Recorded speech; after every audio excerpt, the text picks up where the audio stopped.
Je vous ai mis en fait là, à l'écran la liste, de la SEC, donc la Security Exchange Commission, qui est chargée de réglementer les marchés financiers, notamment aux États-Unis. Et concept de ça, notamment dans la crypto, c'est de déceler si finalement un token ou un projet peut être classé en tant que securities, donc comme étant un véritable actif financier. Et donc dans le cas où on est dans un actif financier, il y a tout un cadre réglementaire qui arrive par-dessus. Bon, l'objectif principal des porteurs de projets dans la crypto et même de tous les tokens qui existent aujourd'hui, leur objectif principal, c'est de ne pas être classé en tant que security. Donc il y a une nouvelle qui est tombée dernièrement, que vous avez sans doute suivi, avec tout un tas de projets qui ont été classés comme étant securities par la SEC et notamment aussi par Gary Gensler. Et donc je vous ai mis là les tokens qui sortent de la liste officielle de la SEC. C'est pas moi qui le sort du chapeau. Et donc vous avez tout un tas de projets. Donc on retrouve bien évidemment Ripple qui sont toujours encore en conflit avec la SEC. Vous avez Filecoin, vous avez le BNB, le BUSD, Solana, etc., etc.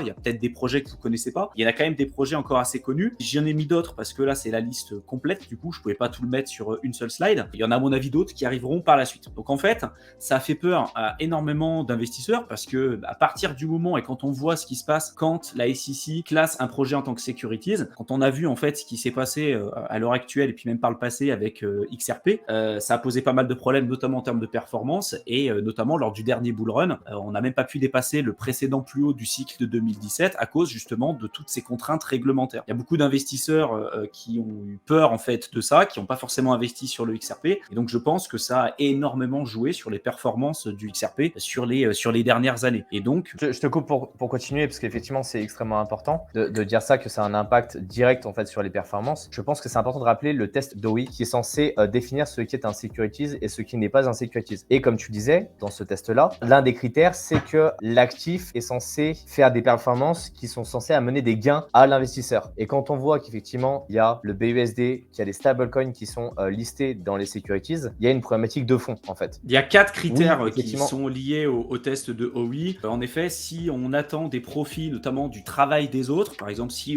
derrière, d'ailleurs dans la plupart des projets crypto, vous avez une entreprise, une entité avec des salariés, etc., un pôle marketing qui travaille derrière, et quand vous investissez dans des projets, en fonction de comment est faite la communication, vous attendez à obtenir des profits avec le travail effectué par des tierces personnes. Et donc ça, c'est l'un des 4 critères qui sont liés au test de Howey et qui peut amener à une requalification de votre projet en tant que securities.